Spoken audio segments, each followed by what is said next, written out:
Once upon a time, in a quirky village entwined by a winding river, there lived a young boy named Tarrant Hightopp. Tarrant was the son of a skilled hat maker named Tarrant Hightopp, whose skill was unmatched throughout the land.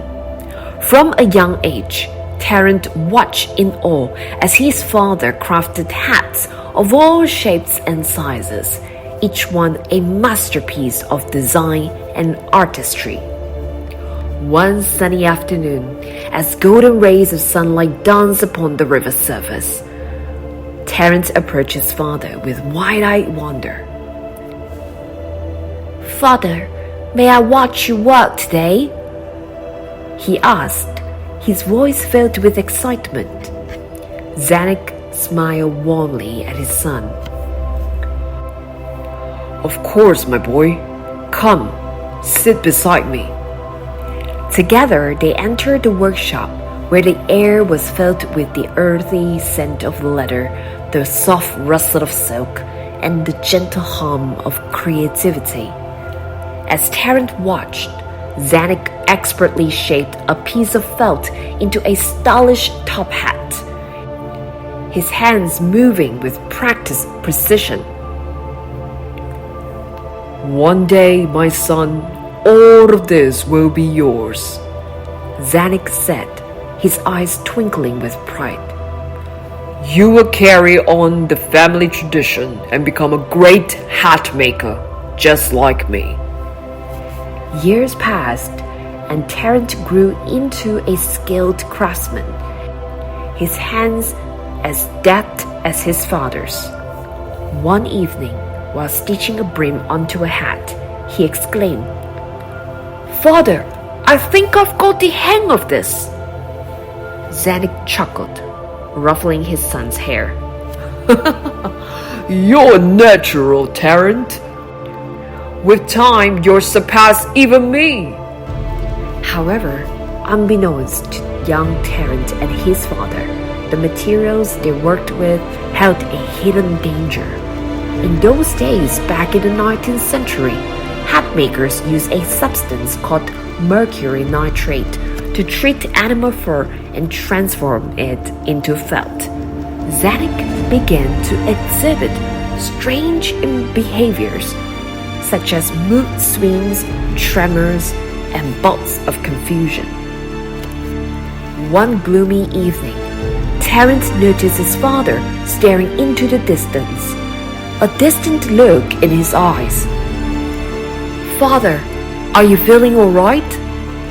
Tarrant asked, concern lacing his voice. Zanuck shook his head slightly, as if shaking off a fog. "Just a touch of whimsy, my boy," he replied with a weak smile. But Tarrant knew that something was deeply wrong. Seeking help from the village doctor, Tarrant learned the tragic truth. His father was suffering from mercury poisoning, a common affliction among hat makers of that era. His father's condition was irreversible. Despite his best efforts to care for Zanuck, the illness claimed him, leaving Tarrant to carry on the family trade alone. Inheriting his father's workshop and skills, Tarrant became known as the Mad Hatter, a title passed down from his father. But unlike his father, Tarrant embraced the madness, turning his workshop into a wonderland of whimsy and charm. One day, as Tarrant was hosting one of his famous tea parties, guests from near and far gathered at the Mad Hatter's workshop, sipping tea from mismatched cups and enjoying an array of delightful treats. A curious girl named Alice stumbled upon his workshop. Her eyes widened in wonder at the sight of the Mad Hatter and his guests, the Dormouse, the March Hare, and a menagerie of other whimsical characters, all gathered around a table set with mismatched cups and saucers. "Welcome, Alice!" the Mad Hatter exclaimed, his eyes sparkling with delight. "Join us for tea and merriment." Alice accepted the invitation, and as she sipped her tea, she listened to the tales and riddles spun by the Mad Hatter and his companions. She laughed at their antics and marveled at the magical world she had stumbled into. Laughter filled the air as riddles were exchanged and stories were told.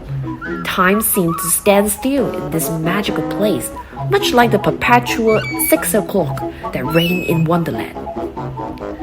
"I'm very delighted to be invited to your birthday party, Mad Hatter," exclaimed Alice.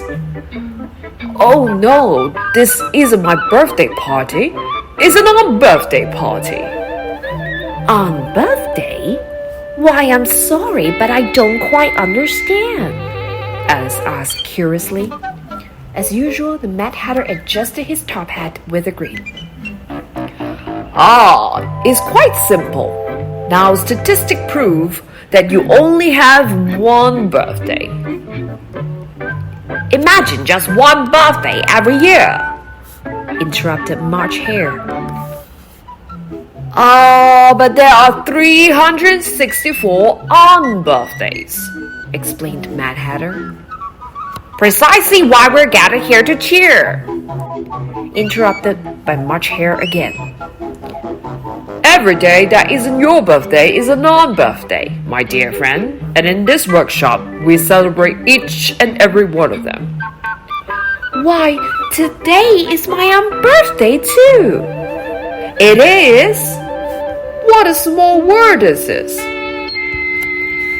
"In that case, a very merry on birthday."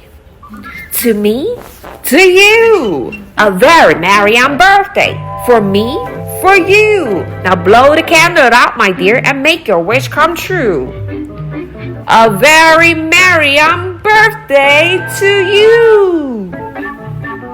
As the sun began to set, casting a golden glow over the village, Alice bid farewell to the Mad Hatter and his friends, her heart full of joy and wonder. And as she left the workshop, she knew that she would never forget the magical world of the Mad Hatter, where hats held secrets, tea parties with celebrations of the whimsical, and the line between reality and fantasy blurred into enchantment. The end. Dear listeners, the tale of the Mad Hatter ultimately teaches us the enduring value of embracing our uniqueness and creativity. Through Tarrant's journey, we learn that life's challenges can be met with resilience and imagination. The transformation from apprentice to the Mad Hatter symbolizes a profound realization that our quirks and eccentricities are not obstacles, but rather the very things that make us remarkable. By celebrating our individuality and finding joy in the whimsical, we can create a world of enchantment and wonder, much like the magical tea parties in the Mad Hatter's workshop. The story invites us to look at life with a new perspective, where the ordinary becomes extraordinary, and where embracing our true selves leads to a life filled with joy, creativity, and endless possibility. As always, thank you for listening. I hope you enjoyed the story.